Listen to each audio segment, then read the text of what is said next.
Assalamualaikum warahmatullahi wabarakatuh. Para pemirsa yang dirahmati Allah Ta'ala, berjumpa lagi dalam acara kajian tafsir Al-Quran bersama saya, Iman Mubarak Ahmad. Seperti biasa, kita tidak sendiri, melainkan kita akan ditemani oleh Bapak Mubalik kita, Maulana Wahid Yayang Sunendi. Assalamualaikum Pak Wahid. Waalaikumsalam warahmatullahi wabarakatuh. Apa kabarnya hari ini Pak Wahid? Alhamdulillah sehat, Pak Iman. Alhamdulillah Pak Wahid. Dalam kesempatan ini kita akan bersama-sama mengkaji berkenaan dengan firman Allah Ta'ala dari kitab suci Al-Quran surah Al-Baqarah ayat 74. Namun seperti biasa saya akan membacakan terlebih dahulu ayat dan terjemahannya dalam bahasa Indonesia. A'udzu billahi minasy syaithanir rajim. Bismillahirrahmanirrahim. Faqulna idribuhu biba'diha kadzalika yuhyillahul mauta wa yuriikum ayatihi la'allakum ta'qilun. Artinya, maka kami berfirman, bandingkanlah peristiwa ini dengan beberapa peristiwa semacamnya, barulah akan kamu ketahui hakikatnya. Demikianlah Allah menghidupkan yang mati dan memperlihatkan tanda-tandanya kepadamu, supaya kamu mengerti. Pak Wahid, dalam kesempatan ini saya akan bacakan terlebih dahulu penjelasan dari tafsir Jalalain berkenaan dengan surah Al-Baqarah ayat ke-74. Di dalam tafsir Jalalain tertulis, lalu firman kami, pukullah dia. Maksudnya mayat dari orang yang terbunuh tadi dengan salah satu anggota badan sapi betina itu. Lalu mereka pukul dengan lidah atau pangkal ekornya, sehingga ia pun hidup kembali dan mengatakan, siapa pembunuhnya yang tiada lain dari orang saudara sepupunya yang disebutkan namanya masing-masing. Kemudian ia menjadi mayat kembali. Maka kedua pembunuhnya tidak diperbolehkan untuk mendapatkan harta warisan. Bahkan mereka pun dibunuh pula. Lalu firman Allah Ta'ala, demikianlah maksudnya caranya Allah Ta'ala menghidupkan kembali orang-orang yang telah mati dan memperlihatkan kepadamu tanda-tandanya, bukti-bukti kekuasaannya, agar kamu memikirkan dan merenungkannya, sehingga mengerti dan mengimani Allah Ta'ala yang kuasa menghidupkan seorang manusia yang telah meninggal, juga sanggup menghidupkan berjuta-juta manusia lainnya. Nah, ini Pak Wahid berkenaan dengan tafsir Jalalain, ya, surah yang atau ayat yang sedang kita bahas pada kesempatan ini. Dan pada kesempatan ini kami mempersilakan kepada Pak Wahid untuk membahas ya, halelugot atau mufradat dan juga tafsir dari surah Al-Baqarah ayat ke-74 ini. Silakan Pak Wahid. Jazakumullah. Bismillahirrahmanirrahim. Seperti biasa, Huzur Khalifatul Masih As-Tsani radhiyallahu anhu, sebelum beliau menjelaskan sebuah ayat, beliau selalu menjelaskan mufradat terlebih dahulu. Di sini terdapat mufrad ya, idribuhu. Ini dalam bentuk fi'il amr ya, fi'il amr atau perintah ya, dalam bentuk muzakkar. Huzur lebih lanjut, darabahu biyadihi wabil aso, berarti mengenainya dan melukainya dengan tangan atau tongkat atau dengan sesuatu yang lain.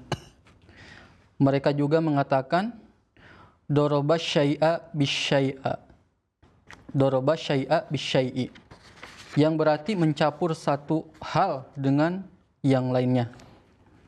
Mereka juga mengatakan darabalahu masalan, yang berarti menjelaskannya, mengatakannya, dan menerangkannya sebagai sebuah contoh.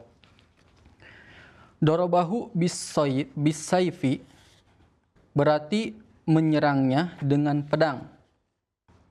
Jadi salah satu arti idribuhu artinya pukullah dia. Jadi yang digunakan di sini adalah yang lebih tepat pukullah dia, gitu kan. Kita dengar tadi di dalam terjemahan bandingkanlah dia.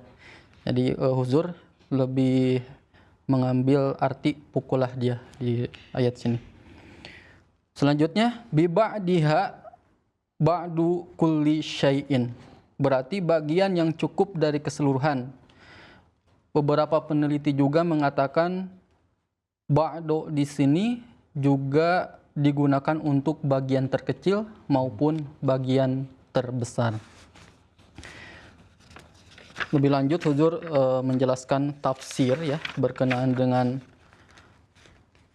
idribuhu bi ba'diha. Dalam tafsir idribuhu bi ba'diha terdapat kata ba ya di dalam bi ba'diha ini. Beliau menjelaskan ba di sini bisa artinya adalah sebab maupun ilsok.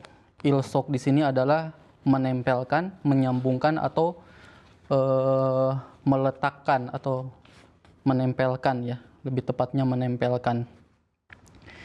Jadi kami berkata kepada mereka, pukullah dia pembunuh dengan sebagian darinya orang yang terbunuh atau karena sebagian darinya. Huruf ba dalam bahasa Arab ini memiliki arti yang sangat banyak ya. Nah, di sini Uzur tadi menjelaskan bahwa idribuhu bi ba'diha. Bisa dua kemungkinan ya. Pukullah dia dengan sebagian darinya dari orang yang terbunuh itu. Bisa dengan yang kedua bisa karena ya. Karena pembunuhan itu. Pukullah si pembunuh itu karena pembunuhan atau karena kejahatan pembunuhan yang telah dia lakukan kan. Seperti itu. Lebih lanjut huzur menjelaskan berkenaan dengan huruf ba ya, artinya di dalam bahasa Arab ini memiliki banyak sekali. Yang pertama tadi ilsok ya, ilsok ini adalah yakni menyatukan dengannya seperti yang dikatakan amsaktu bi Khalidin. Saya memegang Khalid, artinya tubuh saya dan tubuhnya bersatu, jadi menempel gitu ya. Ilsok disebutnya ilsok. Kemudian arti yang kedua adalah menjadikan kata kerja lazim ya, fi'il lazim menjadi fi'il muta'addi, jadi fi'il yang memerlukan objek ya. Salah satu contoh, dhahabtu bi Zaidin. Saya membawa Zaid ya, gitu. Jadi kata kerjanya itu harus disertakan dengan objeknya gitu. Kemudian arti yang selanjutnya terkadang artinya adalah meminta bantuan seperti yang dikatakan najautu bil qorori. Saya selamat dengan melarikan diri. Jadi dengan melarikan diri artinya meminta bantuan, yaitu saya mendapatkan bantuan dengan melarikan diri. Kemudian terkadang artinya adalah penyebab atau sababiyah ya, yaitu sesuatu menjadi penyebabnya. Seperti yang dikatakan laqitu bi Zaidin al-asada. Saya melihat singa karena Zaid. Yaitu Zaid dalam kekuatan dan keperkasaannya seperti singa. Jadi sabab ya. Saya melihat singa karena Zaid ya. Jadi Zaid ini seperti singa gitu karena keperkasaannya itu seperti singa. Selanjutnya terkadang artinya adalah menyertai atau membersamai ya, membersamai. Seperti yang dikatakan ihbitu bisalamin. Jadi pergilah dengan selamat. Jadi artinya kamu pergilah dan keselamatan pun akan menyertaimu. Seperti itu. Dan terkadang juga artinya adalah sebagian atau tab'id, yaitu sebagian kecil. Seperti yang dikatakan syariba bima'il bahri. Artinya dia minum sebagian kecil dari air laut itu. Tidak mungkin kan meminum air semuanya, hanya sebagian kecilnya saja. Selanjutnya demikian pula huruf ba ini juga berarti sumpah. Seperti billahi, demi Allah. Dan terkadang juga untuk penekanan. Ya, banyak sekali ba ya, arti ba di dalam bahasa Arab ini. Nah, di sini Huzur lebih menekankan ya dalam ayat ini hanya dua arti yang sangat relevan yang ada di dalam ayat ini, yakni ilsok ya. Ilsok ini tadi menempelkan, menyambungkan atau melekatkan ya. Tadi menempel gitu kan. Kemudian bisa juga penyebab. Kalau misalkan kalau diartikan kalimat idribuhu di sini menurut arti ilsok atau pelekatan atau penempelan artinya adalah pukullah dia dengan sebagian darinya, yaitu lemparkan sebagian darinya dengan keras padanya. Kalau menurut arti penyebab atau alasan artinya adalah pukullah dia karena sebagian dosanya. Jadi ada dua kemungkinan. Pukullah dia dengan sebagian dari yang dibunuh itu ya. Dan pukullah dia karena dosanya gitu ya, dosa pembunuhan tersebut. Terus lebih lanjut Huzur menjelaskan bahwa berkenaan dengan idribuhu di sini ada pandangan mufassirin yang mengatakan bahwa idribu di sini untuk mengetahui seorang yang pembunuh itu harus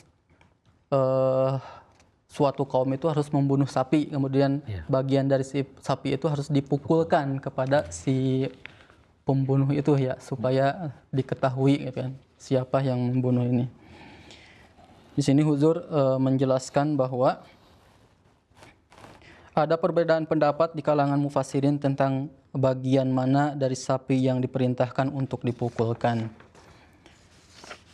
Nah, Huzur menjelaskan bahwa sebenarnya kalau kita lihat ya dari urutan ayat Al-Quran sebagai penolak atas pandangan mufassirin terdahulu ya. Kalau kita lihat dari urutan ayatnya, penempatan ayatnya ini, Huzur memberikan pandangan yang pertama. Dari peristiwa yang dijelaskan dalam tafsir, tampaknya perintah untuk menyembelih sapi diberikan untuk mencari pembunuh dalam kasus pembunuhan, yaitu seperti tafsir pada umumnya. Namun dalam Al-Quran, perintah untuk menyembelih sapi datang terlebih dahulu dan perintah pembunuhan datang kemudian. Artinya peristiwa yang paling penting itu kan peristiwa pembunuhan manusianya. Kemudian peristiwa tentang perintah untuk membunuh sapi itu adalah peristiwa yang kurang penting lah untuk didahulukan gitu. Kalau emang seperti itu harusnya peristiwa pembunuhan manusia dulu, baru dijelaskan peristiwa pembunuhan sapi gitu, menurut beliau. Karena orang awam pun kalau misalkan mengatakan seperti ini, ingatlah ketika kalian membunuh seseorang dan berselisih dengan pembunuhnya. Kemudian kami memerintahkan kalian untuk menyembelih sapi dan memukulkan bagian dari sapi itu pada bagian dari korban. Ketika kalian melakukannya, orang mati itu hidup kembali. Jadi orang awam pun tidak akan sampai mengatakan seperti itu ya. Karena tadi ya dijelaskan atas kejelasan yang dijelaskan oleh Al-Quran itu sendiri, bahwa Al-Quran itu adalah kitab Allah Ta'ala yang fasahat dan balagotnya itu luar biasa ya. Jadi kalau misalkan peristiwa pembunuhan sapi dengan peristiwa pembunuhan manusia yang dijelaskan di dalam ayat ini ada keterkaitan, harusnya kalimatnya itu yang didahulukan pembunuhan manusia dulu, baru pembunuhan sapi. Itu yang pertama. Di sini Huzur menyatakan, namun Al-Quran tidak menceritakan hal yang seperti itu. Al-Quran menceritakan peristiwa sapi secara terpisah dan peristiwa pembunuhan secara terpisah. Dan menceritakan peristiwa sapi sebelum peristiwa pembunuhan tersebut. Lalu bagaimana bisa dikatakan bahwa sapi ini disembelih untuk mencari pembunuh? Artinya tidak ada korelasinya ya antara perintah untuk membunuh sapi dengan peristiwa pembunuhan manusia ini ya. Kalau di ayat sebelumnya dijelaskan peristiwa pembunuhan orang yang tidak dikenal atau peristiwa pembunuhan orang yang agung gitu kan. Kemudian selanjutnya Huzur menyatakan bahwa ada juga keberatan yang dilontarkan atau yang diutarakan oleh Imam Razi ya berkenaan dengan peristiwa ini. Tetapi dalam memberikan jawabannya sangat lemah menurut Huzur. Di mana tadi Huzur sudah menjelaskan bahwa tidak ada korelasinya ya antara perintah untuk membunuh sapi dan peristiwa pembunuhan manusia tersebut.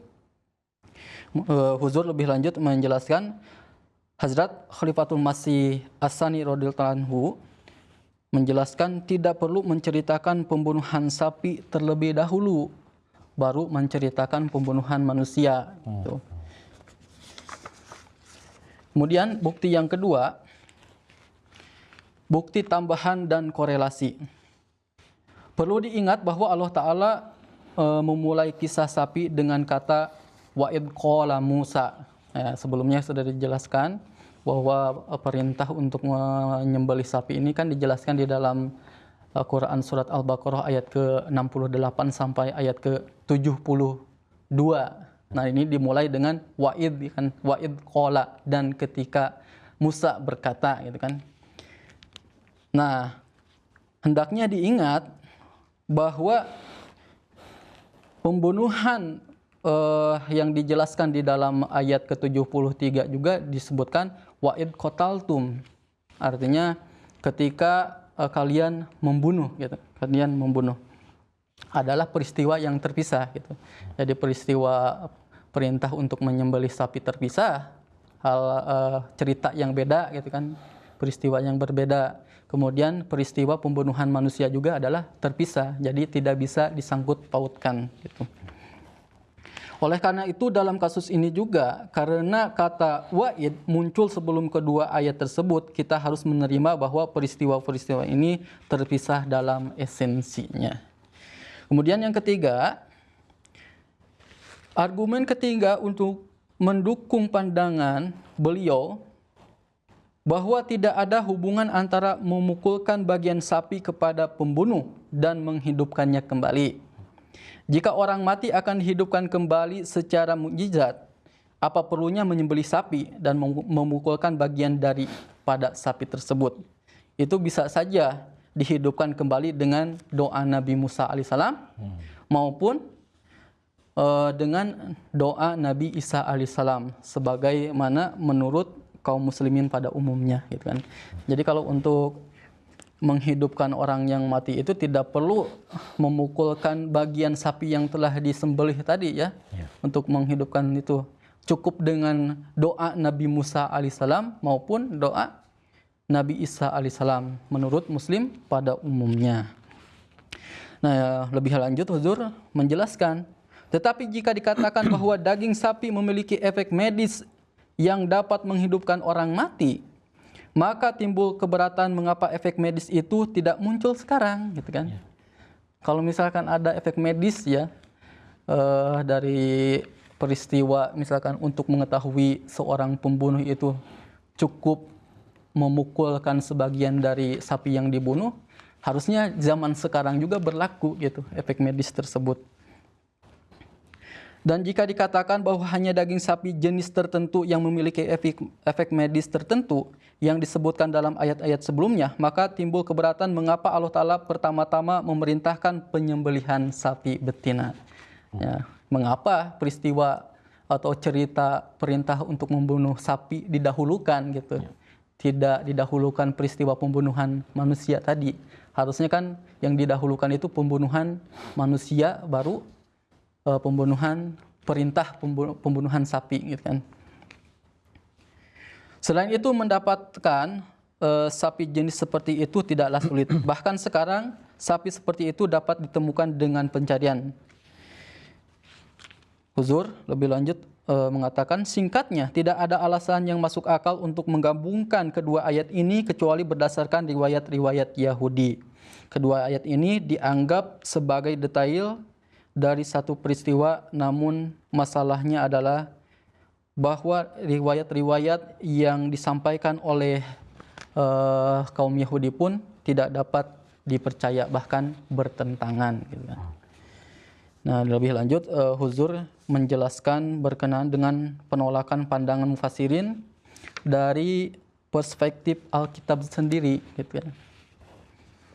Nah, di sini Huzur mengutip kitab Ulangan pasal 21 ayat 1 sampai 7. Nah, di sini tidak ada perintah untuk memukulkan bagian sapi yang dibunuh gitu. Nah, kalimat yang lengkapnya saya akan bacakan. Apabila di tanah yang diberikan Tuhan Allahmu kepadamu untuk memilikinya, didapati seseorang yang mati tergeletak di padang dan tidak diketahui siapa yang membunuhnya, maka para tua-tuamu dan hakim-hakimmu harus keluar dan mengukur jarak ke kota-kota di sekitar korban yang terbunuh. Kota yang paling dekat dengan korban yang terbunuh itu, para tua-tua kota itu harus mengambil seekor sapi betina muda yang belum pernah dipakai untuk bekerja dan belum pernah membajak. Dan para tua-tua kota itu harus membawa sapi betina muda itu ke lembah berair yang tidak pernah diolah atau ditanami. Dan di sana di lembah itu mereka harus mematahkan leher sapi betina muda itu. Kemudian para imam, orang-orang Lewi harus datang mendekat. Karena Tuhan Allahmu telah memilih mereka untuk melayani Tuhan dan memberkati dalam nama-namanya. Dan menurut perkataan mereka haruslah setiap perselisihan dan kasus pemukulan diputuskan. Nah, kalau kita lihat ya, di ayat ini ya, di dalam kitab Ulangan, tidak disebutkan untuk memukulkan bagian sapi yang terbunuh itu ya.